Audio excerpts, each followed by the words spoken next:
కీర్తన గ్రంథము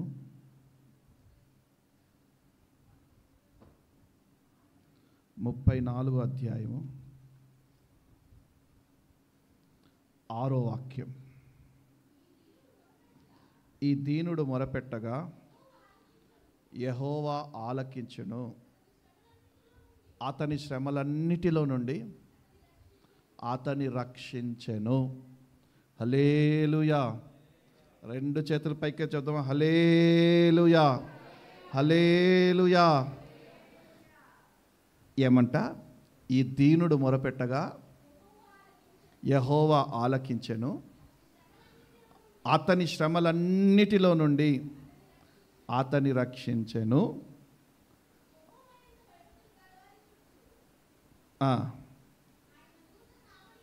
చాలమ్మా, చాలు. ఈ దీనుడు మొరపెట్టగా అని తెలుగు బైబిల్లో ఉంది, కానీ ఇంకో తర్జుమాలో తమిళ ఎన్నరికనా ఈ నిరుపేద పిలుస్తే, ఎవరు? ఈ నిరుపేద పిలుస్తే దేవుడు విని అతన్ని విడిపిస్తాడు. ఇంకో తర్జుమాలో ఉంది, నైజీరియా నుంచి నేను తెచ్చినటువంటి తర్జుమాలో,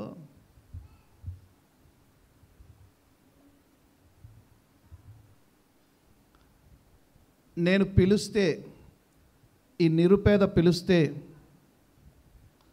నన్ను మరచిపోని దేవుడు నేను పిలిచిన వెంటనే నా మధ్యలోకి దిగి వచ్చి నా శ్రమలన్నిటిలో నుండి ఆయన నన్ను విడిపిస్తాడు. నమ్మిన వారు బిగ్గరగా చెప్పలు కొడుతూ ప్రభునామమున పడదాం. హల్లెలూయా. ఏమంట?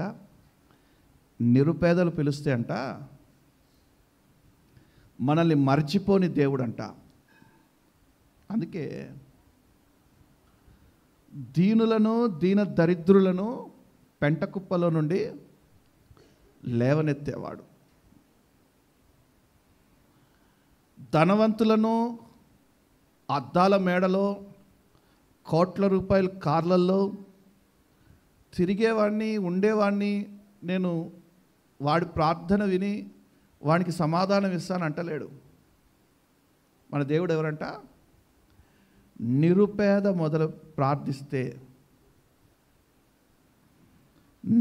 ప్రార్థిస్తే వాడి ప్రార్థన మనం వింటాడంట. వినడం మాత్రమే కాదు, జ్ఞాపకం చేసుకుంటాడంట. జ్ఞాపకం చేసుకోవడం మాత్రమే కాదు, ఆ శ్రమలన్నిటిలో నుండి వారిని విడిపిస్తాడు. అందుకే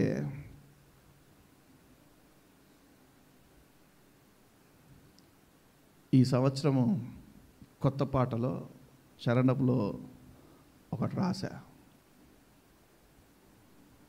నీకెవరు సాటిరారు, నీ మాటకెదురు లేదు, నిరుపేదకు పెన్నిది నీవే ఐశ్వర్యవంతుడా. ఇది నీకెవరు సాటిరారు, నీ మాటకెదురే లేదు, నిరుపేదకు పెన్నిది నీవే ఐశ్వర్యవంతుడా.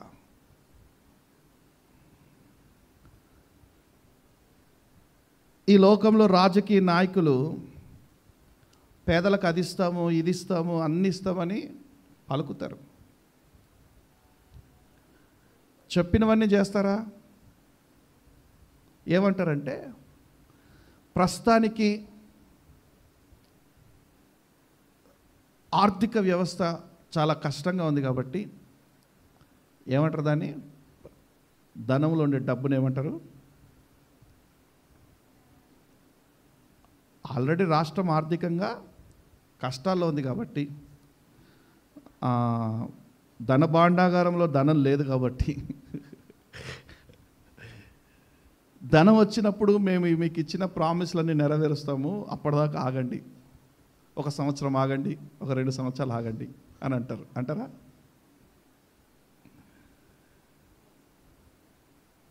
ప్రతి నిరుపేదకి 3 ఎకరాల పొలము,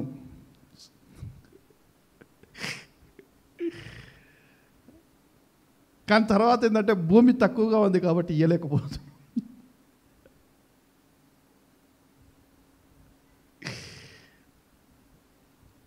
నీకు 15,000, నీకు 20,000, నీకు 10,000, నీకు 5,000, మీ ఇంటి మొత్తానికి 75,000, 75 రూపాయలు లేవు అక్కడ. రాష్ట్ర ఖజానాలో 75 రూపాయలు లేవు, కానీ ఇంటికి ప్రతి నెల 75,000. తర్వాత జరిగింది ఏంట్రా అంటే ఆర్థిక వ్యవస్థ బాగాలేదు కాబట్టి 1 సంవత్సరం తర్వాత ఇవన్నీ ఇద్దాం, ప్రస్తుతానికైతే ఆగుదాం. అందుకే నేను అవన్నీ తలపోసుకుంటూ రాశా.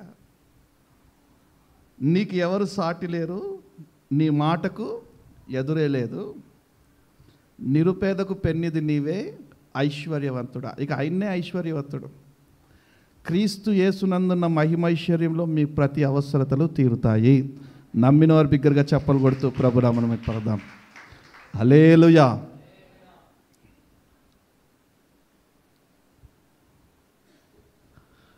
ఈ నిరుపేదరికం అని ఆలోచిస్తే ఒక పూట తినడానికే ఆలోచించేటువంటి కుటుంబాలు కొన్ని ఉంటాయి. మా కుటుంబాలు కూడా అందులో నుంచి వచ్చినవే. మా కుటుంబం కూడా అందులోంచి వచ్చింది.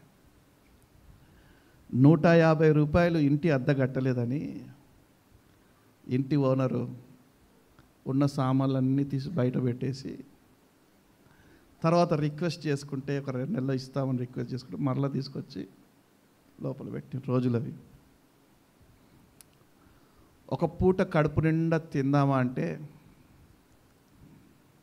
దయనీయమైనటువంటి, ఆర్థికంగా చితికిపోయినటువంటి, ఆర్థికంగా లేవలేనటువంటి కుటుంబం. షాపింగా ఎలా ఉంటుంది? ఏదైనా బర్త్డేలు లేకపోతే ఏదైనా సంవత్సరానికి ఒకసారి వచ్చే పండగలు, మా నాన్న మా అమ్మ వెళ్ళి ఏది కొనుక్కొచ్చిస్తే అది ఎంత ఏందని కూడా అడగద్దు. అది నచ్చిందా నచ్చలేదని కూడా దొరకడమే మహాభాగ్యం. కొత్త బట్టలు దొరకడమే మహాభాగ్యం. స్లిప్పర్స్, చెప్పులు వెనకాల ఇంత హోలు, ఇంత హోలు, 2 కాళ్ళకి గుది దగ్గర ఇంత హోలు, ఇంత హోలు, సగం కాలు బయట ఉంటుంది. చెప్పులు ఎందుకట్ట ఏమిటది? సగం కాలు బయట ఉంటుంది, ఇక చెప్పులు ఎందుకు? పోని అదేమైనా బాగుంటాయా అంటే పట్టుమని 4 అడుగులు ఉరకగానే టపక్మని తెగిపోతుంది.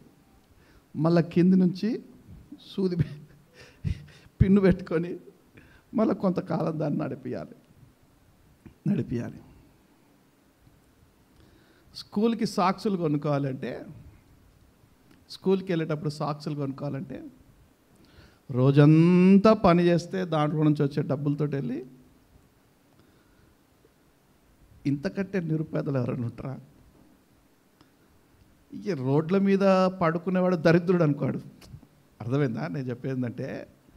బస్ స్టాపుల్లో, రైల్వే ట్రాక్ల దగ్గర పడుకునేటోడు దరిద్రుడు. వాడు పేదడు కాదు, వాడు నిరుపేద కాదు. నిరుపేదలంటే ఆత్మాభిమానాలు, గౌరవంతో బ్రతికేవాడు నిరుపేద.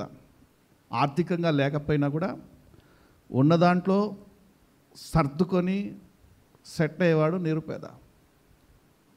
అటువంటి నిరుపేద దయనీయమైనటువంటి స్థితిలో నుండి దేవాది దేవుడు ఈ నిరుపేద కుటుంబం అంతా ప్రార్థన చేస్తే ఈరోజు ఆ కుటుంబాన్ని ఉన్నత స్థానంలో నిలబెట్టి గొప్పగా దేవుడు ఈరోజు తన పరిచర్యని జరిగిస్తూ ఉన్నాడు. ఇది కాదా నిరుపేద మొరపెట్టగా యెహోవా ఆలకించును అనడానికి సమాధానం? ఒక జత సాక్స్ కొనుక్కోవడానికే ఎంతో దయనీయమైన పరిస్థితి. ఈరోజు 100 జతలలో సాక్సులు. ఒక జత వెతకాలంటే 1/2 అవర్ టైం పడుతుంది. ఒక జత సెలెక్ట్ చేసి వేసుకోవాలంటే 1/2 గంట టైం పడుతుంది.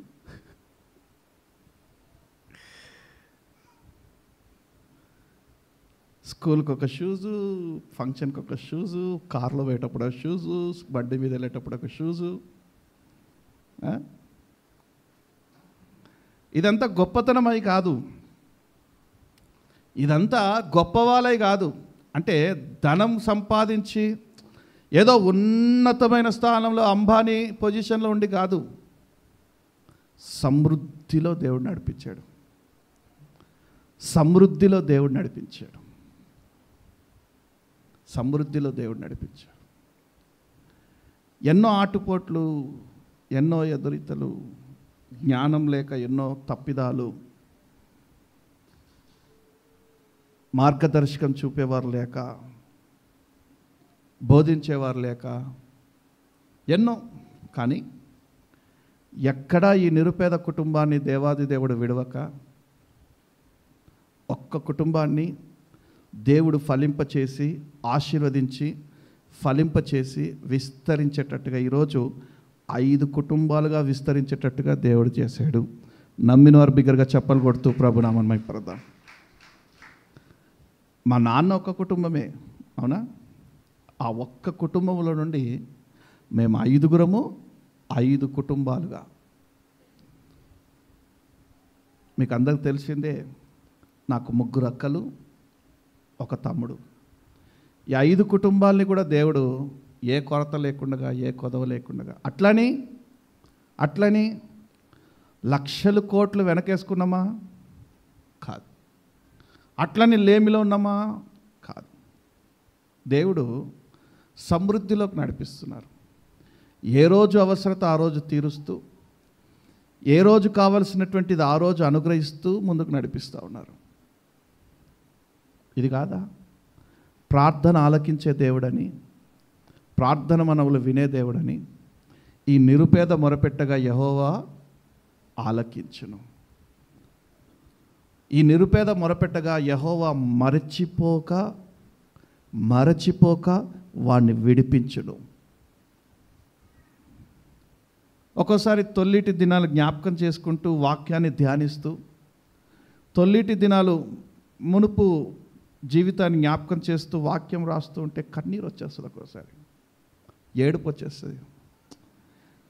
ఈ వాక్యం నాకు తెలియదు, అయినా వాక్యానుసారంగా నీ పరిశుద్ధాత్ముడు నన్ను నడిపించి ఈరోజు ఆ వాక్యాన్ని చూసేటువంటి కన్నులు కలగజేసి అది బోధించేటువంటి అనుభవంలోకి తీసుకెళ్ళవేంటి ప్రభువా.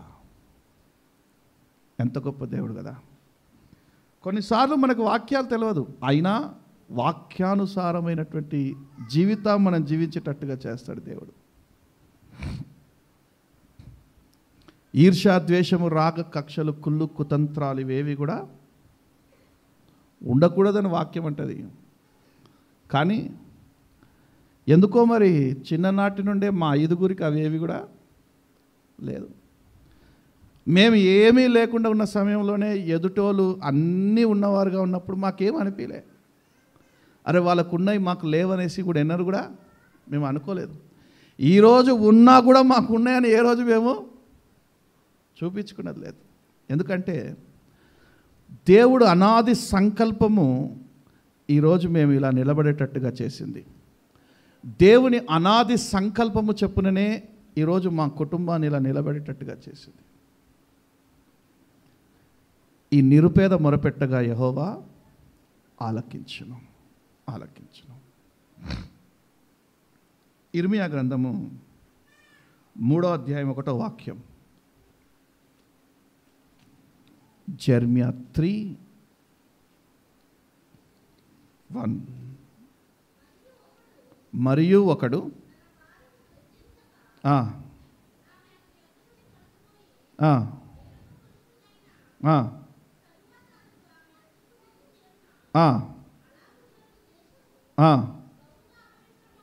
కదా ఆయనను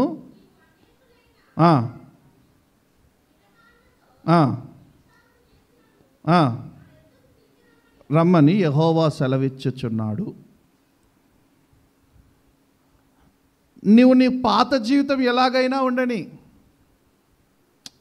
మునుపు నా స్వహస్తాలతో నేను చెక్కిన వాడనే దేవుడు అంటున్నారు. మునుపు నా స్వహస్తాలతో నిన్ను చెక్కి నిన్ను నిర్మించి నేను రూపించిన వాడనే, కానీ నువ్వు తప్పిపోయావు.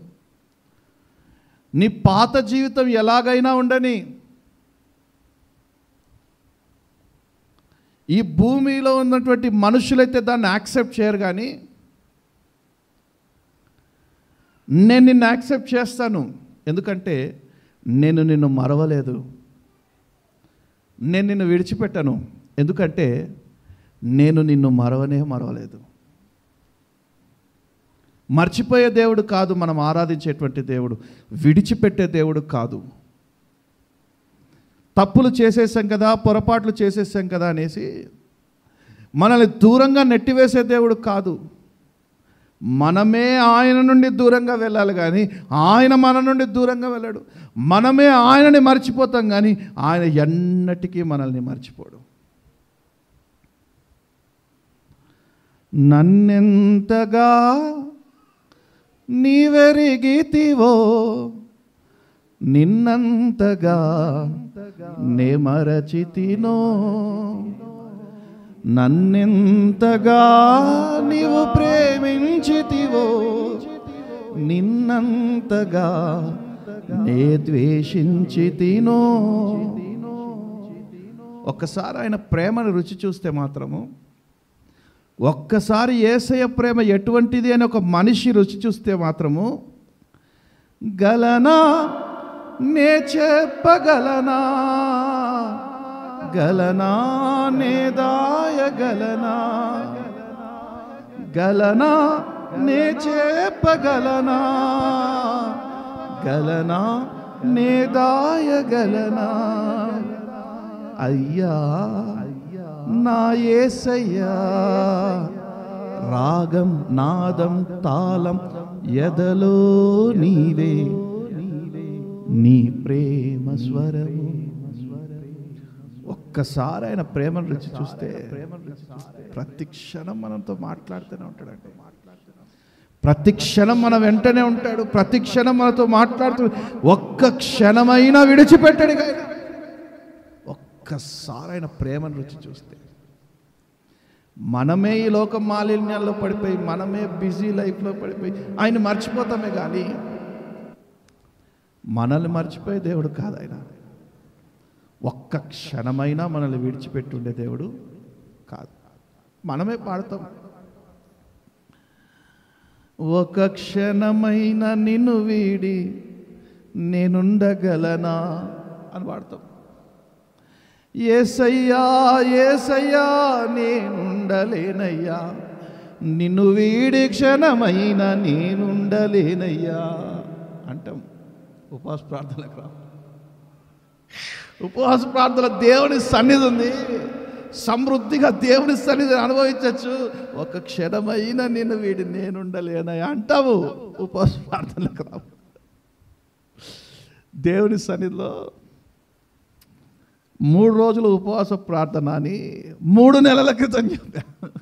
ఎన్ని నెలలు?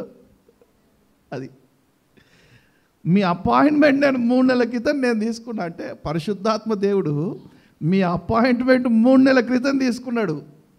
మీకేంట్రా అంటే 3 రోజులు 3 గంటల సమయం వీలైపోతున్నారు. ఎంత బిజీయో లైఫ్లో, ఎంత బిజీయో కదా. నేను ఆయనకు సమయం ఇవ్వకపోయినా ఆయన మిమ్మల్ని చూస్తూనే ఉంటాడు. మిమ్మల్ని మర్చిపోయే దేవుడు కానే కాదు ఆయన. నమ్మిన వారి బిగ్గరగా చప్పట్లు కొడుతూ ప్రభునామమున మహిమపడదాం. హల్లెలూయా. నువ్వు అనేకులతో తిరిగితివి, ఆయనను తిరిగి రమ్ము అంటున్నాడు ఆయన. చిన్న కుమారుడు తండ్రిని విడిచిపెట్టి దుర్వ్యాపారం చేశాడు, వేశ్యలతో సాంగత్యం చేశాడు, తప్పుడు స్నేహం చేశాడు, ఉన్నదంతా కోల్పోయాడు. తిరిగి వద్దామనుకుంటున్నాడు. నా తండ్రి నన్ను చేర్చుకుంటాడు, ఒక పనివానిగా అయినా నన్ను చేర్చుకుంటే చాలు నా తండ్రి అనుకొని తిరిగి వస్తున్నాడు.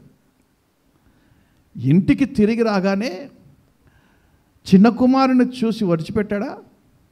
విడిచిపెట్టలేదు. మెడ మీద పడి కౌగిలించుకొని మెడ మీద పడి ముద్దు పెట్టి ఇంట్లోకి తీసుకెళ్ళి ప్రశస్త వస్త్రములను, వెలగల ఉంగరములను, కాళ్ళకు చెప్పులను తొడిగాడు. మన తండ్రి కూడా అంతే. మన తండ్రి కూడా అంతే. మనల్ని మర్చిపోయే దేవుడే కాదు, మనల్ని విడిచిపెట్టే దేవుడే కాదు.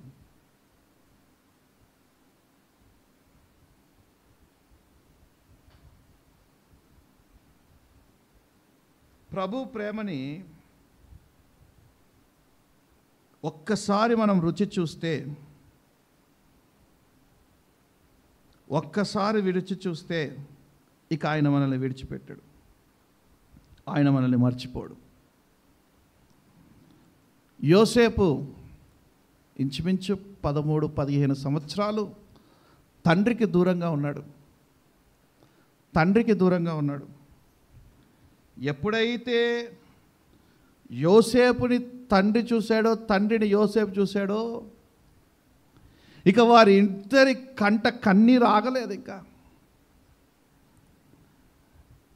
తండ్రి కుమారుని మెడ మీద పడి ముద్దు పెడుతూ, నేను నిన్ను మర్చిపోతేనే కదరా, నువ్వు ఎప్పుడైతే చనిపోయావనే వార్త నాకు వినబడిందో ఆ రోజు నుంచి ఈ రోజు దాకా నిన్ను జ్ఞాపకం చేసుకుంటూనే ఉన్నాను. అందుకే కదా యోసేపు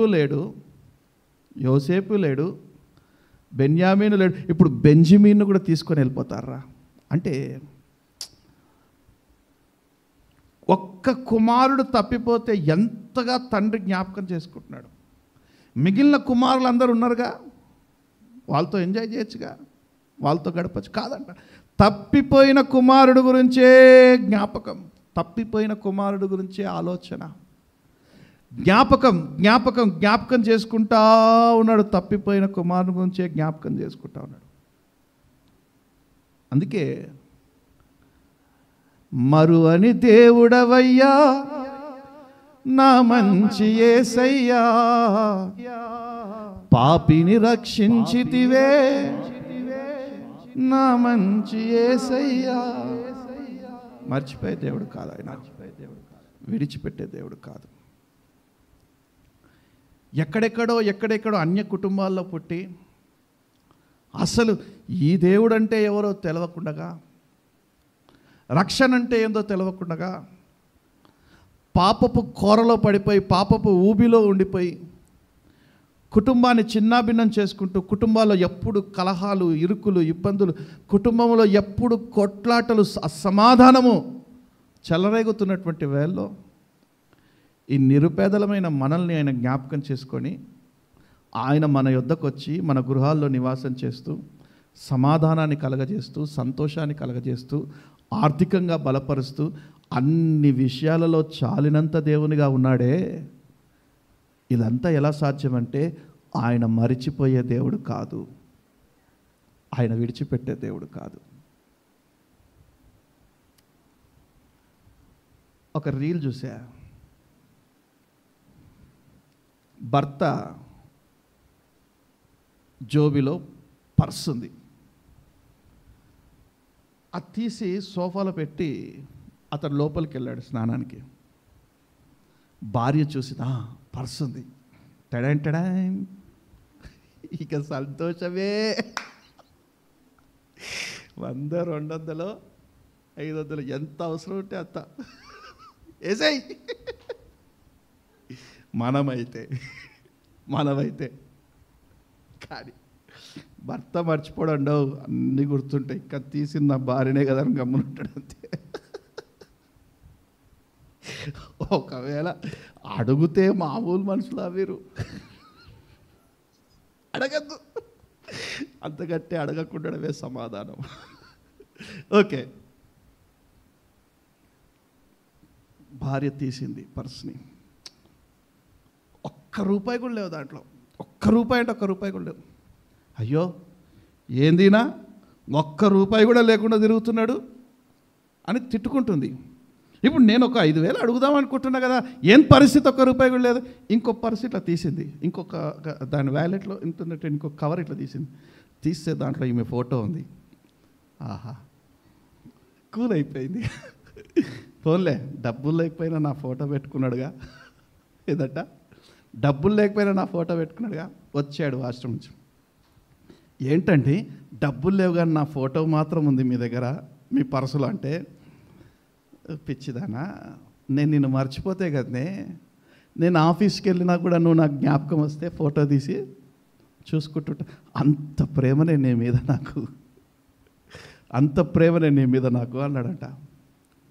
ఇక ఆ రోజంతా ఆ కుటుంబంలో సంతోషము, సమాధానం. మనం ఆరాధించే దేవుడు కూడా మనల్ని మర్చిపోయే దేవుడు కాదంట. ఆయన స్వహస్తాల్లో ఆయన మనల్ని చెక్కున్నాడు కాబట్టి ఆయన చేతులు, ఇదిగో నా అరచేతిలోనే నేను చెక్కుకొని ఉన్నాను అన్నాడా? నీ ప్రతి ఫోటో, ఇక్కడ ఉన్నవారి ప్రతి ఫోటో ఆయన అరచేతిలో ఉంటుంది. ఎప్పుడెప్పుడైతే నిన్ను చూడాలి, నీతో మాట్లాడాలి అనుకుంటాడో, నువ్వు ఒకవేళ ఆయన సన్నిధికి వచ్చి నువ్వు ప్రార్థనలు గడిపితే నీతో డైరెక్ట్గా మాట్లాడతాడు. అర్థమైందా? నువ్వు ప్రార్థనకు వచ్చి, ఉపవాస ప్రార్థనలకు వచ్చి కూర్చొని ఆయన సన్నిధిలో పరిపూర్ణంగా ఆరాధిస్తావో ఆయన నీతో డైరెక్ట్గా మాట్లాడతాడు.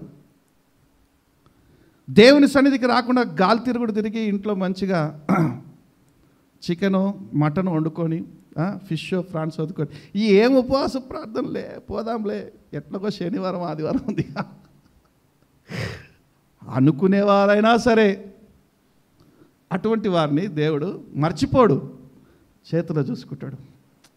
బా అంటే ఆయన కార్యాలయంలో ఉండి కూడా మనల్ని జ్ఞాపకం చేసుకునే దేవుడు ఆయన. నమ్మిన వారు బిగ్గరగా చప్పలు కొడుతూ ప్రభు నామమున మైపడదాం. హల్లెలూయా. మర్చిపోయే దేవుడు కాదు, విడిచిపెట్టే దేవుడు కాదు. మనం ఆరాధించే మన తండ్రి మనల్ని నడిపించే దేవుడు. ఆదికాండం 40 అధ్యాయము 16వ వాక్యం. ఆదికాండం 40 అధ్యాయం 16వ వాక్యం.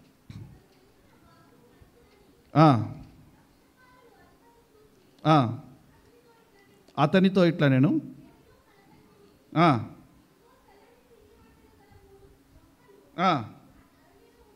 చాలమ్మా. పానదాయక అధిపతి చెరసాల్లో ఉన్నాడు. యోసేపు కూడా చెరసాల్లో ఉన్నాడు. యోసేపు అంటాడు, వాట్ మిస్టర్ పానదాయక అధిపతి, చెప్పయ్యా చెప్పు, చెరసాల్లో ఉంటే పెద్దోడు చిన్నోడు లేదు, అందరం ఒకటే, చెప్పు. రాత్రి నాకు కల వచ్చింది, రాజు నిన్ను విడిపించబోతున్నాడు. రాజు నిన్ను విడిపించబోతున్నాడు, చెరసాల నుంచి బయటికి వెళ్ళబోతున్నావు. అవునా? ఇది ఎక్కడ ఆశ్చర్యం? నిజంగా జరుగుతుందా? జరిగితే ఏంటి? జరిగితే నా గురించి వెళ్ళి రాజుకు చెప్తావా నేను ఏ తప్పు చేయలేదనేసి? జరిగితే రాజుకి వెళ్ళి తీసుకెళ్ళి చెప్తావా? అయ్యో, నేను ముందే వంటశాలకు అధిపతి, కిలో చక్కెర తీసుకొచ్చి నీ నోట్లో గుక్కను, లడ్డూలు బూందీలు తీసుకొచ్చి నీకు పెట్టను, అంతేనా? పానదాయక అధిపతి. ఒకవేళ నిజంగా రాజు గనక అలాగే నీ కళ భావాన్ని గనక అదే నిజమైతే గనక నువ్వు దేవుడెవరా బాబు, ఈ చెరసాల్లో ఉండలేకపోతున్నా అని అన్నాడు. నిజంగానే రాజు సన్నిధి నుంచి స్వార్థ వచ్చింది, నీకు బెయిల్ పేపర్లు మంజూరయ్యాయి. అవును, నీకు బెయిల్ పేపర్లు మంజూరయ్యాయి, నువ్వు విడుదల పొందబోతున్నావు అంటే సంతోషంగా బ్యాగ్ సదురుకున్నాడు, అన్ని సదురుకుని వెళ్తా ఉన్నాడు. యోసేపు అంటున్నాడు, హలో పానదాయక అధిపతి, జ్ఞాపకం చేస్తావుగా? అరే నిన్నెలా మర్చిపోతాను నాయన, ఖచ్చితంగా జ్ఞాపకం చేస్తాను అన్నాడు. రాజు ముందుకెళ్ళాక జ్ఞాపకం చేశాడా? మర్చిపోయాడు.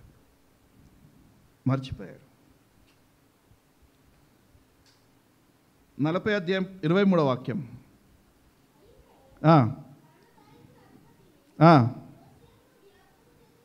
యోసేపుని జ్ఞాపకము చేసుకొనక అతనిని మరిచిపోయాడంట. పానదాయక అధిపతి యోసేపుని జ్ఞాపకం చేసుకొనక. ఈ భూమి మీద మనల్ని మర్చిపోయే వాళ్ళు చాలా ఉంటారు, చాలామంది ఉంటారు. కట్టుకున్న భర్తే ఆఫీస్కి వెళ్తే భార్య ఏమని చెప్తే మర్చిపోతే, ఏమైనా చెప్తే మర్చిపోతే పర్లేదు, భార్యనే మర్చిపోతే కష్టం. అబ్బా మర్చిపోయానే అంటాడు.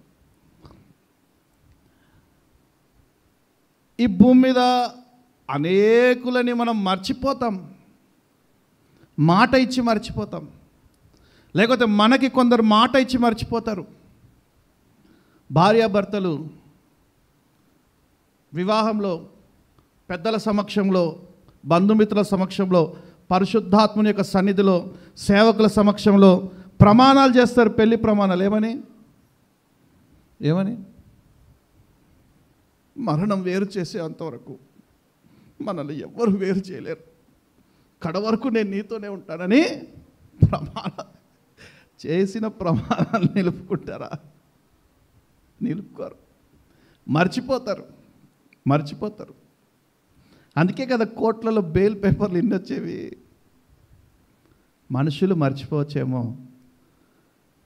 కట్టుకున్న భర్త మర్చిపోవచ్చేమో, భార్య మర్చిపోవచ్చేమో, బంధువులు, స్నేహితులు, రక్త సంబంధికులు మర్చిపోవచ్చేమో. కొంతమంది ఉంటారు మన బంధువుల్లోనే, మన స్నేహితుల్లోనే. ఒక్కసారి అమెరికాకి వెళ్ళారు అనుకోండి, ఇక్కడ ఏమైనా గుర్తుంటాయా? ఎప్పుడైనా 2-3 సంవత్సరాలకి అవసరం లేదు, 1 సంవత్సరం తర్వాత వచ్చాడు అనుకో అమెరికా నుంచి, సంవత్సరం oh what a dirty India, what a dirty peoples, what a traffic. వీడు సంవత్సరం అమెరికాలో ఉండొస్తేనే వాట్ ఏ డర్టీ. అరే ఈ డర్టీలోనే ఉండేలేవరా, మర్చిపోయావా? ఈ డర్టీ పీపుల్స్తోనే ఉండి పోయిన మర్చిపోయావా? ఇక 10 సంవత్సరాల తర్వాత వచ్చినాడైతే సొంత అన్నదమ్ములే, hey who are you, how are you, are you fine. అది 10 సంవత్సరాలతో వచ్చి కంటికి కనిపిస్తే, అక్కడ ఉన్నప్పుడు మాత్రం పట్టుమని చారణ పెట్టి ఒక ఫోన్ కాల్ చేయడు. ఈ రోజుల్లో video call, WhatsApp call free కదా, ఫ్రీగా వచ్చే కాల్స్ కూడా చేయరు. అంటే మరచిపోతారు.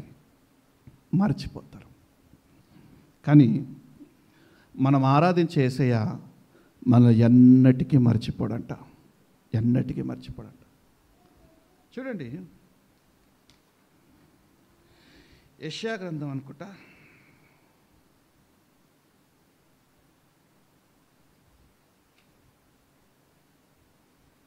49వ అధ్యాయము 14-15. అయితే సియోను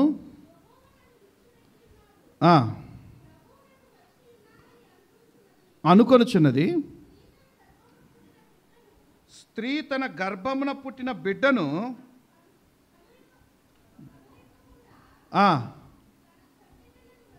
మరచునా? వారైనా మరచుదురు కానీ నేను మిమ్మల్ని మరువను.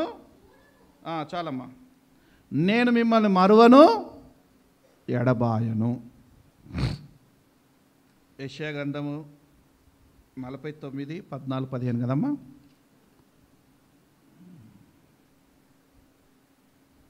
యెహోవా నిన్ను విడిచిపెట్టి ఉన్నాడు, ప్రభువు నన్ను మరచి ఉన్నాడని అనుకొనుచున్నది.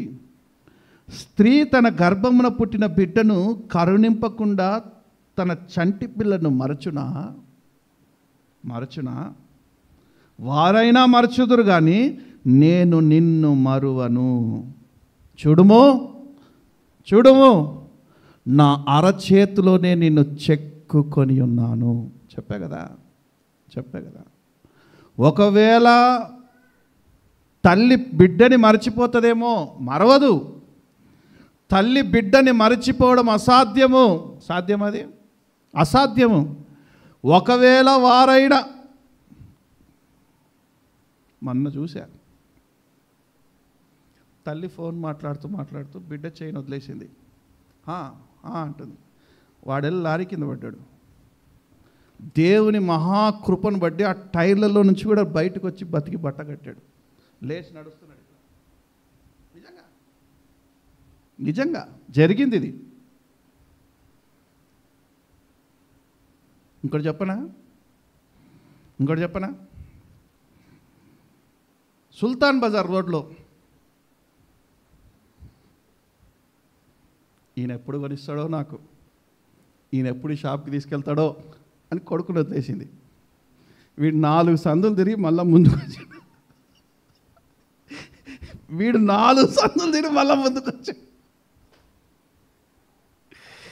తల్లి అప్పుడప్పుడు మరుస్తుందేమో, మరవదు. ఒకవేళ మరిచినా కూడా, చూడుము నా అరచేతిలోనే నిన్ను చెక్కున్నాడు, నీ పిల్లల్ని చెక్కున్నాడు, నీ మనవళ్ళని చెక్కున్నాడు, నీ మనవరాలను చెక్కున్నాడు. నిన్ను జ్ఞాపకం చేసుకుంటాడు, నీ పిల్లల్ని జ్ఞాపకం చేసుకుంటాడు, నీ మనవన్ని మనవరాలు అందరినీ జ్ఞాపకం చేసుకుంటాడు. ఎందుకంటే అందరినీ ఆయన హస్తాల్లో చెక్కున్నాడు. కాబట్టి ఆయన ఎప్పుడు చూసుకోవాలి అనుకుంటే హస్తాల్లో చూసుకుంటాడు. ఇప్పుడు దేవుని సన్నిధికి వచ్చిన మీరు మీతో అయితే డైరెక్ట్ మాట్లాడుతున్నాడు దేవుడు. ఎలాగా? డైరెక్ట్గా మిమ్మల్ని చూసే మాట్లాడుతున్నాడు ఆయన, ఏ సందేహం లేదు. ఆయన చూచుచున్న దేవుడు, చూస్తున్న దేవుడు. ఇక్కడ కూర్చున్న ప్రతి వారిని ఆయన చూస్తున్నాడు, ముఖాముఖిగా చూస్తున్నాడు. అందుకే ఆయన ముఖ దర్శనం మీకు లభిస్తూ ఉంది. నమ్మిన వారు బిగ్గరగా చప్పలు కొడుతూ ప్రభునామమున మహిమపడదాం. దేవుని సన్నిధికి వచ్చి ఆయన మనసారా స్తుతించి ఆరాధిస్తే అక్కడికి వచ్చి నేను మిమ్మల్ని కలుసుకుంటాను. ఎక్కడైతే నన్ను స్తుతిస్తారో, నన్ను ఆరాధిస్తారో అక్కడికి వచ్చి మిమ్మల్ని నేను కలుసుకుంటాను, మీతో మాట్లాడతాను అన్న దేవుడు ఈ ఉపవాస ప్రార్థన మొదటి దినం సాయంకాలం కూడా దిగి వచ్చాడు ఆయన మనతోటి. నిన్ను చూస్తూనే మాట్లాడుతున్నాడు. నీతో రాని నీ భర్తనైతే, నీతో రాని నీ పిల్లలనైతే, నేను ప్రభుతో చెప్పా, ప్రభువా ఇది కుటుంబ ఆశీర్వాద ఉపవాస ప్రార్థనలు ప్రభువా, కుటుంబం అంతా రావాలి నాయన, ఒక్కసారి జ్ఞాపకం చేసుకొని 3 నెలల క్రితమే చెప్పా ప్రభుతోటి. ఎన్ని నెలలు? మీరు ఉపవాస ప్రార్థన లైట్గా తీసుకున్నారేమో, కానీ ఈ ఉపవాస ప్రార్థన నేను చాలా ప్రణాళికగా తీసుకున్నాను. ఈ ఉపవాస ప్రార్థన పునాది రానున్న 100 తరాలకి ఇది ఆశీర్వాదకరంగా ఉండాలనే ఈ ప్రణాళిక తీసుకున్నాను నేను. తిండి తిప్పలు లేకుండా కేవలం మంచినీళ్ళు మాత్రమే తాగుతూ ఎందుకు ఇంత కటిక ఉపవాసం చేస్తున్నాను అంటే, ఒకడైనా నడుం కట్టాలి కదా. ఇన్ని 100 మంది ప్రజలలో ఒక్కడైనా నడుం కట్టాలి కదా, అవునా కదా? అభిషేకించబడి సేవకునిగా ప్రతిష్ఠించి సంఘ బాధ్యతలు అనుభవించినటువంటి సేవకుడు నడుం కట్టి నిలబడ్డాడు. కాబట్టే దేవునితో ప్రమాణాలు చేసి, దేవునితో వాగ్దానాలు తీసుకొని, దేవునితో 3 నెలల క్రితమే మాట్లాడా, ప్రభు ఆగస్టు నెల ఉపవాస ప్రార్థనలు ఉన్నాయి, ఇది మనోహరమైన ఆశీర్వాదకరమైన కుటుంబ ఉపవాస కూడికలుగా, స్తుతి కూడికలుగా దీన్ని మార్చు ప్రభు అని అడిగాను. అడిగితే ఆయన కుటుంబంలో ఒక్కరిని జ్ఞాపకం చేసుకుంటాడా? చేసుకోడు. మీకు సమయం దొరికినట్టు ఒకరు వస్తున్నారు. నేను అదే అన్నా, మీరు కుటుంబంగా దేవుని సన్నిధికి రావాలి, ఒకరినొకరు ప్రోత్సహించుకొని దేవుని సన్నిధికి తీసుకొని రావాలి అని ఎన్నో నెలల నుంచి మీతో చెప్తున్నా. ఓకే, మీకు అది జ్ఞాపకం లేకపోయి ఉండొచ్చు, నేను దాన్ని మర్చిపోయి ఉండొచ్చు. కానీ నేను దేవునితో చేసుకున్నటువంటి నిబంధన, దేవుడు నాతో చేసిన నిబంధన ఏంటంటే, కుటుంబాలుగా ఇక్కడికి వచ్చి దీవించబడాలి ప్రభువా. ఈ మెస్సయా ప్రార్థనా మందిరం తూప్రాన్పేటలో ఉపవాస ప్రార్థనలో ప్రతి కుటుంబము దీవించబడాలి. కానీ ఇక్కడ కుటుంబం రాలేదే. కొన్ని కుటుంబాలు వచ్చాయి, కొన్ని కుటుంబాలుగా రాలేదు కదా. అప్పుడు దేవుడు ఏం చేస్తాడంటే, తన హస్తంలో చెక్కున్న వారిని చూస్తున్నాడు, నిన్ను చూస్తున్నాడు. నిన్ను ఇక్కడ ఉన్నటువంటి నీ కుటుంబంలో మిగిలిపోయినటువంటి వారిని, ఇక్కడికి రాకుండా మిగిలిపోయినటువంటి వారిని తన హస్తంలో చూస్తున్నాడు, మిమ్మల్ని చూస్తున్నాడు. నమ్మిన వారు బిగ్గరగా చప్పలు కొడుతూ ప్రభునామమున మహిమపడదాం. హల్లెలూయా. మర్చిపోయే దేవుడు కాదు ఆయన, విడిచిపెట్టే దేవుడు కాదు, చూస్తున్న దేవుడు ఆయన, చూస్తున్న దేవుడు. చివరిగా ఒక మాట చెప్పి ముగిస్తాను నేను.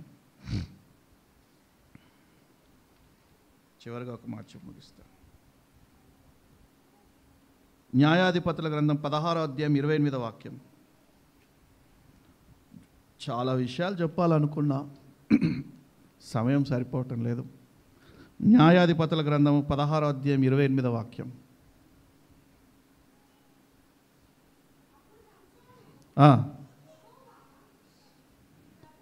ప్రభువా, దయచేసి నన్ను జ్ఞాపకము చేసుకొనుము, దయచేసి ఈసారి మాత్రమే నన్ను బలపరచుము అని సంసోను ప్రార్థన చేస్తూ ఉన్నాడు. సంసోను ఆరోగ్యం బాగా ఉన్నప్పుడు, శక్తి బాగా ఉన్నప్పుడు నక్కలని అడవిలోకి వెళ్ళి 300 నక్కల్ని ఒక్కసారి పట్టుకొని వచ్చేటప్పుడు ప్రార్థన చేయలే. అర్థమైందా? దెలీలా ఒడిలో పండుకొని ద్రాక్ష పండ్లు తింటున్నప్పుడు ప్రార్థన చేయలే.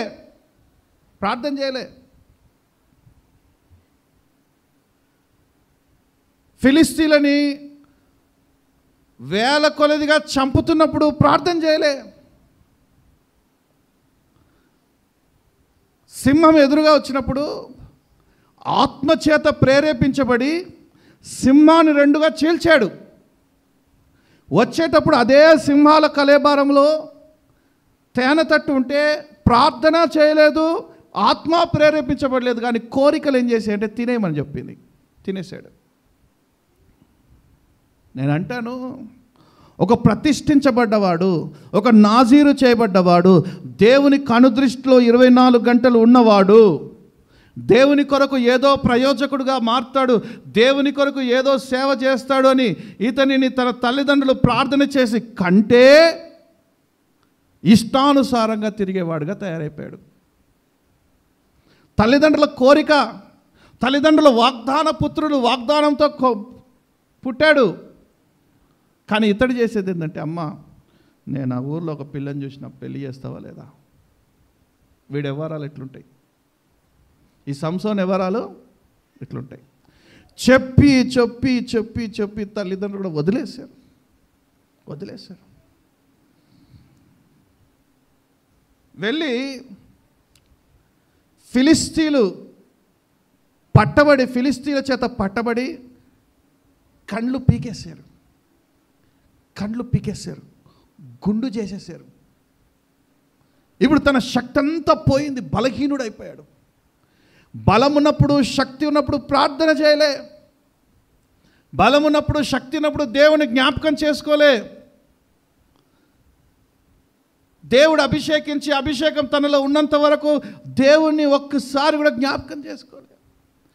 బలమంతా పోయాక కళ్ళు ఊడబీకేసి, గుండు కొరిగేసి, ఫిలిస్తీన్ల చేతిలో ఆట బొమ్మగా, ఒక రుబ్బు రాయిగా తయారైనప్పుడు, ఒక మిక్సర్గా తయారైనప్పుడు పిండి రుబ్బుతున్నాడు. ఏం చేస్తున్నాడు? ఈ సమయంలో అంటున్నాడు, ఈ ఒక్క మారు నన్ను జ్ఞాపకం చేసుకో, ప్రభు అని ఉండొచ్చు. తిరిగేదంతా తిరుగుతావు, చేసేదంతా చేస్తావు, వ్యభిచారం చేస్తావు, తినద్దన చేస్తావు. ప్రతిష్ఠించబడ్డాడు కదా, సిగ్గు లేదురా ఎక్కడ పడితే అక్కడ తిరగడానికి, దాని కొంపకి వెళ్ళడానికి సిగ్గు లేదురా అని ప్రభు అని ఉండొచ్చు. మనుషులం మనమైతే అంటాం. మనమైతే చూడు, వీడు బాగా 4 పైసలు జోబులో ఉన్నప్పుడు ఎవరికి కనిపించాడు, పైస తగ్గినాక వీడు మన ఎదురుకి వస్తాడు. కొంతమంది బుద్ధి అట్లాంటిది. కొంతమంది బాగా సమృద్ధిగా ఉన్నంత వరకు దేవుడే వద్దు, కాస్త కష్టాలు ప్రారంభమయ్యాయా ఇక వీళ్ళంతా భక్తులు ఉండరు నాయనా. ఈ భక్తిని చూసి భక్తిపరుడు కూడా విలవిలవాడాలి. ఈ భక్తి చూసి భక్తిపరుడు విలవిలవిలలాడిపోవాలమ్మా. ఈ భక్తి నేను తట్టుకోలేను నాయన. 10 గంటలకు ఆరాధన అంటే 9:45కే వస్తాడు. భోజనం చేసిన తర్వాత వెంటనే వెళ్తాడంటే వెళ్ళాడు, అన్నీ ఊడ్చి తుడిచి కడిగి చేసి అన్నీ వెళ్ళిపోతాడు. ఎప్పుడు కష్టాల కొలిమి కాల్చినప్పుడు, శోకాలు గుండెని చీల్చినప్పుడు అప్పుడు వస్తాడు, నన్ను ఒకసారి జ్ఞాపకం చేసుకో ప్రభు. సమృద్ధితో ఉన్నంత వరకు దేవుని సన్నిధే జ్ఞాపకం ఉండదు, దేవుని సన్నిధే జ్ఞాపకం ఉండదు. ఒక్కసారి శ్రమల కొలిమిలోకి వెళ్ళిన తర్వాత అప్పుడు దేవుడి సన్నిధి జ్ఞాపకం వస్తుంది. నేను విడవను ప్రభు, అప్పుడు నువ్వు నన్ను ఆశీర్వదిస్తే కానీ నేను విడవను ప్రభు. యాకోబులాగా ప్రార్థన చేస్తాడు, పెనుగులా.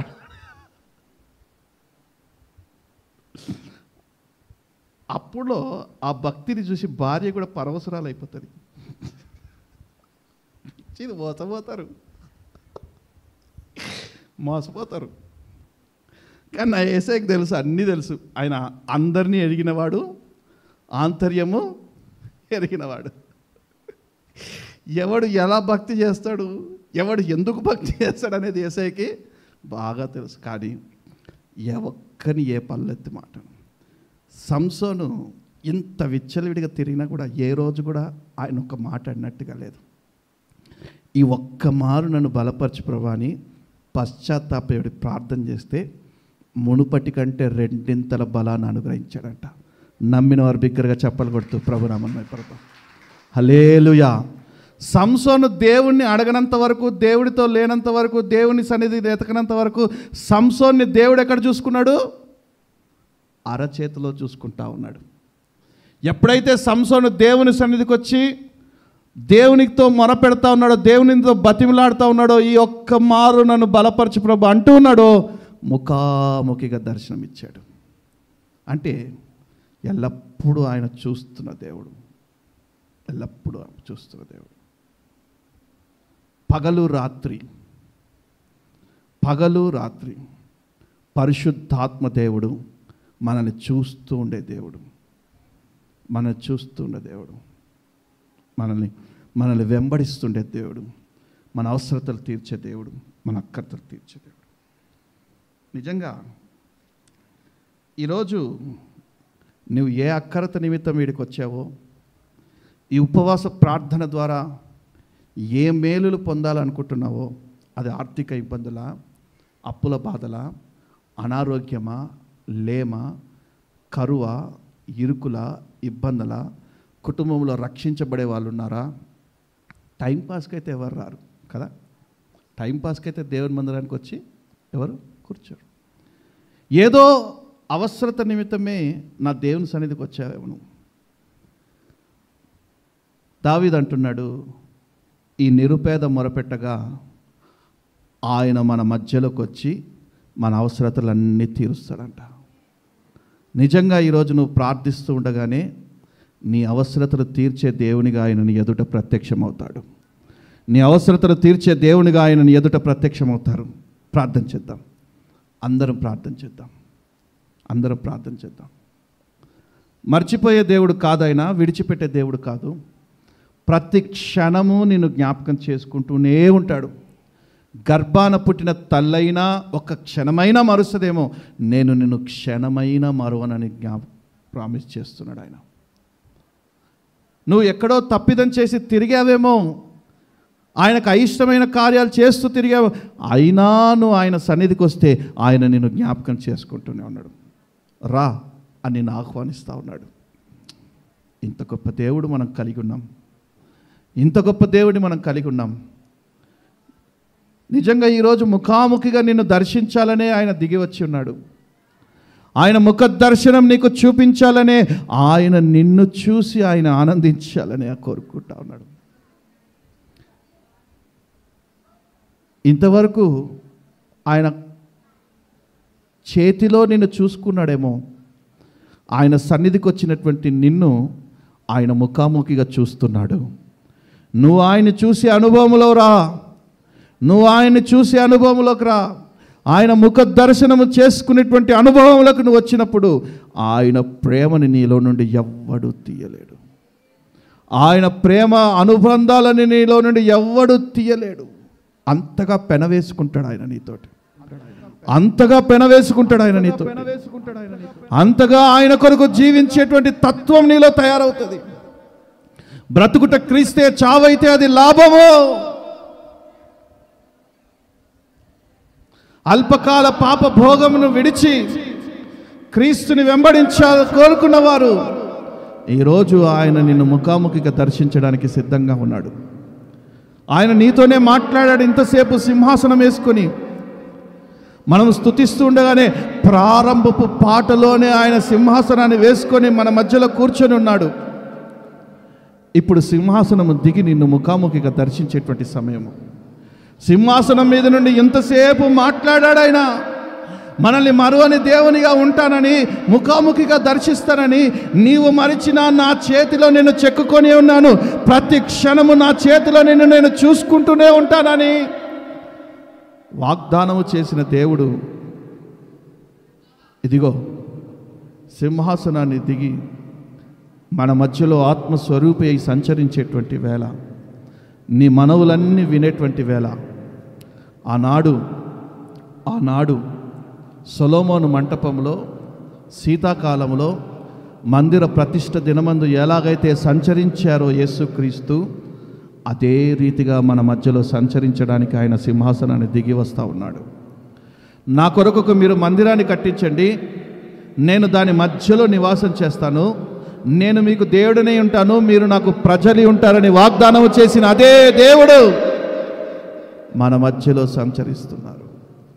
నీ కష్టమేంటో చెప్పు, నీ బాధ ఏంటో చెప్పు, నీ దుఃఖమేంటో చెప్పు, నీ విచారం ఏంటో చెప్పు, నీ కన్నీరు ఎందుకో చెప్పు. ఆయనకి గొప్ప దేవునిగా ఆయన ఎదుట ప్రత్యక్షమవుతాడు.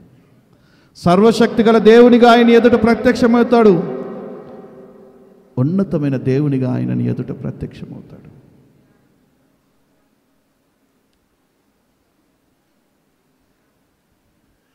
స్తోత్రం నాయన. పరిశుద్ధుడా నీకు స్తోత్రాలు, జీవాధిపతి నీకు స్తోత్రాలు. మధుర గానమై నాకు నీవు చేరువై, నేను నీ దాననై నీ జత నేనయ్యా.